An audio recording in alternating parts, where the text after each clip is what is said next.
Hello investors, welcome back. पिछले 2 trading session में अगर किसी सेक्टर ने मार्केट को सरप्राइज किया था तो वो था आईटी सेक्टर। जब ब्रॉडर मार्केट प्रेशर में था तब निफ्टी आईटी ने लगभग 7% की जबरदस्त रैली दिखाई, लेकिन आज आईटी सेक्टर में काफी शार्प सेलिंग प्रेशर देखने को मिला है। ब्रॉडर मार्केट में वीकनेस के बीच निफ्टी आईटी इंडेक्स 5% से ज्यादा गिर गया है और sector wide profit booking clearly visible रही। टीसीएस, इन्फोसिस और विप्रो इस डिक्लाइन के टॉप ड्रैगर्स रहे। टीसीएस में लगभग 9% की शार्प गिरावट देखने को मिली, इन्फोसिस अराउंड 4% से ज्यादा नीचे आ गया और विप्रो भी 3% प्लस डिक्लाइन के साथ ट्रेड करते नजर आए। इस शार्प सेल ऑफ के चलते टीसीएस, इन्फोसिस और उनके पीयर्स ने मिलकर इन्वेस्टर्स की रुपीज 1.5 लाख करोड़ से ज्यादा की वेल्थ वाइप आउट कर दी है। सिर्फ स्टॉक स्पेसिफिक नहीं बल्कि ग्लोबल टेक सेंटिमेंट में भी मिक्स्ड सिग्नल का असर इंडियन आईटी स्टॉक पर पड़ा है। AI adoption, US tech outlook और डिमांड विजिबिलिटी को लेकर अनसर्टेनिटी के बीच इन्वेस्टर्स का फोकस शॉर्ट टर्म ऑप्टिमिज्म से शिफ्ट होता दिख रहा है। इसी बैकड्रॉप में सबसे पहला और इमीडिएट ट्रिगर रहा प्रॉफिट बुकिंग। पिछले सिर्फ 2 ट्रेडिंग सेशन में आईटी स्टॉक ने काफी स्ट्रॉन्ग रैली दिखाई थी। ऐसे में कई शॉर्ट टर्म ट्रेडर्स और इन्वेस्टर्स ने इस शार्प अप मूव को एक अपॉर्चुनिटी के रूप में देखा और रीसेंट गेन्स को लॉक इन करना शुरू किया। इसीलिए मार्केट में हैवी प्रॉफिट बुकिंग एक्टिविटी देखने को मिली, जो overall sector wide selling pressure का मेन रीजन बन गई। लेकिन कहानी सिर्फ प्रॉफिट बुकिंग तक सीमित नहीं है। ग्लोबल क्यूज ने भी इस मूव को सपोर्ट किया। यूएस टेक्नोलॉजी और सॉफ्टवेयर कंपनीज के रीसेंट रिजल्ट्स और कमेंट्री ने मिक्स्ड सिग्नल दिए हैं। कुछ कंपनी स्ट्रॉन्ग ग्रोथ आउटलुक दिखाती हैं, लेकिन ओवरऑल टेक स्पेंडिंग और मैक्रो अनसर्टेनिटी अब भी कंसर्न बना हुआ है, क्योंकि इंडियन आईटी कंपनीज का मेजर रेवेन्यू नॉर्थ अमेरिका से आता है, इसीलिए वहां का सेंटिमेंट डायरेक्टली यहां रिफ्लेक्ट होता है। इसके साथ ही एआई का इवॉल्विंग नैरेटिव भी मार्केट में अनसर्टेनिटी क्रिएट कर रहा है। एक तरफ एआई अडॉप्शन और ऑटोमेशन आईटी कंपनीज के लिए long term growth opportunity create कर रहा है, लेकिन दूसरी तरफ ये कंसर्न भी है कि क्या ट्रेडिशनल आउटसोर्सिंग और सर्विस बेस्ड मॉडल्स पर प्रेशर आएगा। इस वजह से इन्वेस्टर्स के दिमाग में एक बड़ा सवाल है, क्या फ्यूचर में कंपनीज को उतनी आउटसोर्सिंग सर्विसेज की जरूरत पड़ेगी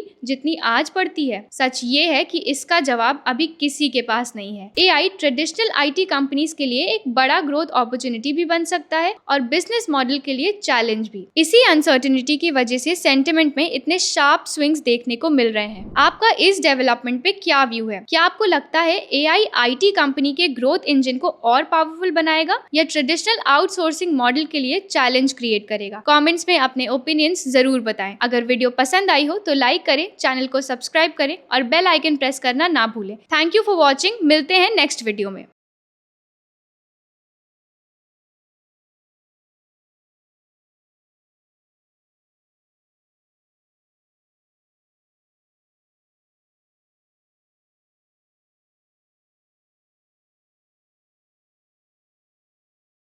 Investment in securities market are subject to market risks. Read all the related documents carefully before investing. Please read the risk disclosure documents carefully before investing in equity shares, derivatives, mutual fund, and or other instruments traded on the stock exchanges.